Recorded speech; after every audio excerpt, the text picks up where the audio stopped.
அரசியல் கட்சியிலிருந்து விலகி கிட்டத்தட்ட ஓராண்டுக்கு பிறகு மீண்டும் மக்கள் அரசியலில் இருந்தேன். அரசியல் பயணமாக அனைத்து இந்திய அண்ணா திராவிட முன்னேற்ற கழகத்தில் நான் இன்றைய முதல் இணைஞ்சிருக்கிறேன். ஒரு எளிய மக்களுக்கான ஒரு அரசியல் வாய்ப்பை உருவாக்கக்கூடிய ஒரு அமைப்பிலிருந்து அந்த மக்களுக்கான உரிமை குறித்தும் உரக்க குரல் கொடுப்பதற்கான களத்தில் மீண்டும் இருக்கிறேன். இந்த தேர்தலிலிருந்து தொடங்கி மீண்டும் என்னுடைய அரசியல் பயணம் தொடரும். நாம் தமிழர் கட்சியில இருந்தப்ப இரண்டு பெரிய திராவிட கட்சிகளையும் தொடர்ச்சியா விமர்சனம் வச்சிருந்தீங்க. இப்ப திருப்பி திராவிட கட்சிக்குள்ளார வந்திருக்கிறீங்க, என்ன காரணம்? ரெண்டு விஷயம் இதில் சொல்ல முடியும். நான் அதிமுகவை தேர்வு செய்ததற்கான ஒரு காரணம், இந்த கட்சியினுடைய தலைமையை ஏற்றிருக்கக்கூடியவர் ஒரு அடிப்படை குடும்பத்திலிருந்து, ஒரு சாமானிய குடும்பத்திலிருந்து வந்து ஒரு தலைமையை எட்ட முடியும் அப்படிங்கிற ஒரு சூழலுடைய ஜனநாயக சூழல் இருப்பதனாலையும் ஒரு தமிழனுடைய தலைமையின் கீழ் இயங்குவதற்கான ஒரு மன உறுதியோடு நான் இருந்ததுனாலையும் அதிமுகவை தேர்வு பண்ணியிருக்கேன். நாம் தமிழர் கட்சியிலிருந்து வெளியில் வந்த பிறகு இன்னொரு அரசியல் அமைப்புக்கு போகலை அப்படின்னா உரிமை மறுக்கப்பட்ட மக்களுக்கும் என் இன மக்களுக்குமான அரசியல் பங்கேற்பை எப்படி உறுதி செய்யறதுன்ற ஒரு கேள்வி எழுந்துட்டு இருந்தது. ஒட்டுமொத்தமாக அனைத்து மக்களும் சேர்ந்து இந்த முடிவு எடுத்திருக்குமே தவிர காளியம்மாள் தனித்த ஒரு முடிவாக இதை நான் எடுக்கல. இல்லை, இன்னைக்கு இருக்கக்கூடிய அரசியல் சூழல்ல மக்கள் நிறைய பாதிப்புகளுக்கு உள்ளாயிட்டு இருக்காங்க. தொடர்ந்து ஒவ்வொரு நாளும் பிரச்சனைகளை சந்தித்து கொண்டே இருக்கிறாங்க. விலைவாசி ஏற்றத்திலிருந்து தொடங்கி சட்டம் ஒழுங்கா இருக்கட்டும், பெண்களுக்கான பாதுகாப்பாக இருக்கட்டும், நிறைய விஷயங்கள் இன்னைக்கு பிரச்சனைகள் இருந்து கொண்டே இருக்கு. அந்த விடயங்கள்ல இருந்து மக்கள் ஒரு பெரிய ஏமாற்று நிலைக்கு தள்ளப்பட்டிருந்தாங்க. ஒரு மாற்றம் வராதான் விரும்புறாங்க. இந்த வரக்கூடிய தேர்தல் அதுக்கான பரிசை தரும்.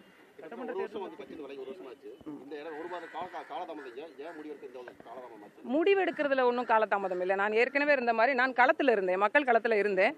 நான் கட்சிக்கு வருவதற்கு முன்பு 2013 இருந்து நேரடி மக்கள் களத்தில் இருந்தேன். அதுக்கு முன்னாடி நிறைய தனியார் தொண்டு நிறுவனங்களில் மக்களோட வேலை செஞ்சிருக்கிறேன். அப்போ நான் கடலோர மக்களோட வேலை செய்யல. 2013க்கு பிறகுதான் நான் கடலோர மக்களோட பணி செய்ய தொடங்கினேன். ஸோ களத்தில் ஒவ்வொரு நாளும் இருந்துகிட்டே தான் இருந்திருக்கேன். நான் அரசியல் கட்சியிலேருந்து விலகினே தவிர மக்கள் அரசியலேருந்து ஒருபோதும் விலகலை. நிறைய நீங்களே பார்த்துருப்பீங்க, போராட்டங்கள், ஆர்ப்பாட்டங்கள், விவசாயிகள் போராட்டம், கடலோர மக்கள் போராட்டம்னு தொடர்ந்து இருந்துகிட்டே தான் இருந்தேன். எனக்கு கொஞ்சம் ஓய்வு தேவையில்லை. 6 வருஷம் கத்திருக்கிறேன்ல, குழந்தைகளை பார்க்கணும். ஏன்னா என் குழந்தைங்க என்னோட இல்லாமே இருந்தாங்க. இந்த 1 வருடமாக தான் நான் கூட்டிகிட்டு வந்து என் கூட வச்சிருக்கேன். எங்கள் அம்மா வீட்டில் தான் அவங்க ஒரு 2.5 வயசுலேருந்து என் பெண் குழந்தை அங்கேயே தான் வளர்ந்தாங்க. அதை விட்டுட்டு தான் அரசியல் தளத்துக்கு வந்தேன்.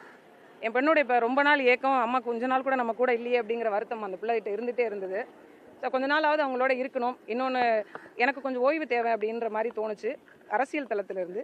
அதனால் இந்த ஒரு வருட காலம் இன்னொன்று மக்களோட நான் கலந்து ஆலோசனை பண்ணிக்கிட்டே இருந்தேன். என்ன செய்யலாம், அடுத்த கட்ட நகர்வு என்ன, நமக்கான பிரச்சனைகளை யார் சரி செய்வா அப்படிங்க. அதனால தான்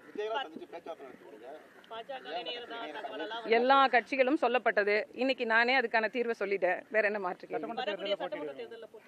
அது கட்சியினுடைய தலைமை முடிவு செய்யும். எங்களுக்கான பங்கேற்பை கேட்டிருக்கோம். எங்களுக்கான பிரச்சனைகளை இதெல்லாம் இருக்கு அப்படின்றத சொல்லியிருக்கிறோம். ஐயா அவர்கள் சரி செய்யறேன்னு சொல்லியிருக்காங்க. அதுக்கான எல்லா வேலைகளும் நடந்து கொண்டிருக்கு. விரைவில் அறிவிப்பு வரும். கட்சியில் இணைஞ்சிருக்கீங்க, ஏதாவது பொறுப்பு வழங்குறதா சொல்லியிருக்காங்களா? கட்சியில் இணைஞ்சா பொறுப்பு வழங்குவாங்க. அது அவங்க முடிவெடுத்து சொல்லுவாங்க. எங்க அண்ணன்லாம் இருக்காங்க, அவங்க அதுக்கான சிரத்தை எடுப்பாங்க. நான் இன்னைக்கு நேற்று இல்லை, அண்ணன் அவர்கள் கூட 2010 இருந்து நான் அண்ணன் அவர்களை தெரியும், நாகை மாவட்ட செயலாளர், முன்னாள் அமைச்சர் அவர்கள். இன்னும் சொல்லப்போனால் அண்ணா திராவிட முன்னேற்ற கழகத்தில் 2010 மாவட்ட பொறுப்பில் இருந்தவள் தான் காளியம்மாள். அண்ணன் உண்மையிலே என்னை நான் ஒரு பட்டிமன்றத்தில் பேசினதை பார்த்துட்டு, ஒரு டிவி ஷோஸில் தான் பார்த்துட்டு, உன்னை மாதிரி ஒரு ஆள் வேணும் அப்படின்னு கூப்பிட்டு போனாங்க. அப்போ எனக்கு பெருசாக அரசியல் மீதான ஆர்வமோ இல்லை.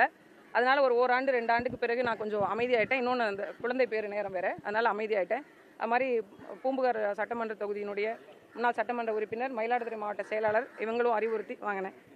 மரியாதைக்குரிய அண்ணன் விஜயபாஸ்கர் அவர்கள், மரியாதைக்குரிய அண்ணன் வேலுமணி அவர்கள், மரியாதைக்குரிய நிறைய இதுக்கு முன்னால் அதிமுகவில் முன்னாள் மூத்தவர்கள் எல்லாம் என்கிட்ட நிறைய முறை நான் அவங்களோட ஆலோசனைகளை கேட்டிருக்கேன். அதனால ஒவ்வொருத்தருடைய அடிப்படையிலும் எல்லாவற்றிற்கும் மேலாக அந்த மக்களுடைய தேவையின் அடிப்படையிலும் சொல்லாடல் அடிப்படையில் இந்த முடிவை நான் எடுத்திருக்கேன். பெண்களுக்கு பாதுகாப்பான கட்சி திமுக சொல்லப்படுது.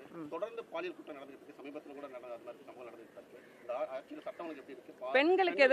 பெண்களுக்கு எதிரான குற்றங்களுக்கு தண்டனைகள் கடுமையாக்கப்படாத வரைக்கும் இது ஒரு சாபக்கேடுதான். ஒவ்வொரு முறையும் இதை அழுத்தி சொல்லிக்கிட்டே தான் இருக்கிறோம். ஒரு வழக்கு, ஒரு குற்றம் சம்பவம் நடக்குது அப்படின்னா அதை தீர விசாரித்து உடனடியாக சில எண்ணெய் நாடுகளில் நீங்கள் பார்த்துருப்பீங்க, அந்த இடத்துலயே நாங்கள் மரண தண்டனை கூட நாங்கள் சொல்லலை. ஆனால் தண்டனைகள் கடுமையாக்கப்படணும். மீண்டும் அந்த தவறை செய்வதற்கு அவங்களுக்கு ஒரு பயம் வரணும். ஏற்கனவே இருக்கக்கூடிய சட்டங்களை நிகழ்த்தி கொண்டே இருக்கும்போது ஏன் மறுபடியும் இந்த துணிச்சல் வருது அப்படிங்கிற கேள்வி இருக்கு இல்லையா? தண்டனைகள் கடுமையாக்கப்படணும். விசாரணை உடனே துரிதப்படுத்தப்பட்டு அவங்களுடைய உண்மையிலேயே அவங்க குற்றம் பண்ணியிருக்காங்க அப்படின்னு உறுதியாயிடுச்சுன்னா எந்த தயவுதாட்சணையும் பார்க்காம அவங்களுக்கான ஒரு மிக கடுமையாக, நான் மரண தண்டனைக்கு எதிரான ஆள் தான், ஆனால் இந்த மாதிரி ஒரு 14 வயசு பிள்ளை, ஒரு 10 வயசு பிள்ளை, இது என்ன நடக்குதுன்னே தெரியாமல் இருக்கக்கூடிய பிள்ளைகளை இந்த மாதிரி சீரழிக்கிறதுக்கு என்னை பொறுத்த வரைக்கும் மரண தண்டனை தப்பே இல்லை நான் சொல்லுவேன். அந்த மாதிரி தண்டனைகள் கடுமையாக்கப்பட்டால் பெண்களுக்கு எதிரான குற்றங்கள் குறையும் அப்படின்னு நினைக்கிறேன். நிச்சயமா கடுமையாக்கப்படணும், இன்னும் கடுமையாக்கப்படணும். பட்டா மட்டும்தான் வரக்கூடிய காலகட்டத்தில் நீங்க பாருங்க. 4.5 ஆண்டு கால திமுகவுடைய செயல்பாடு எப்படி பார்க்குறீங்க? நான் சொல்றதை விட தேர்தலில் மக்கள் சொல்லுவாங்க.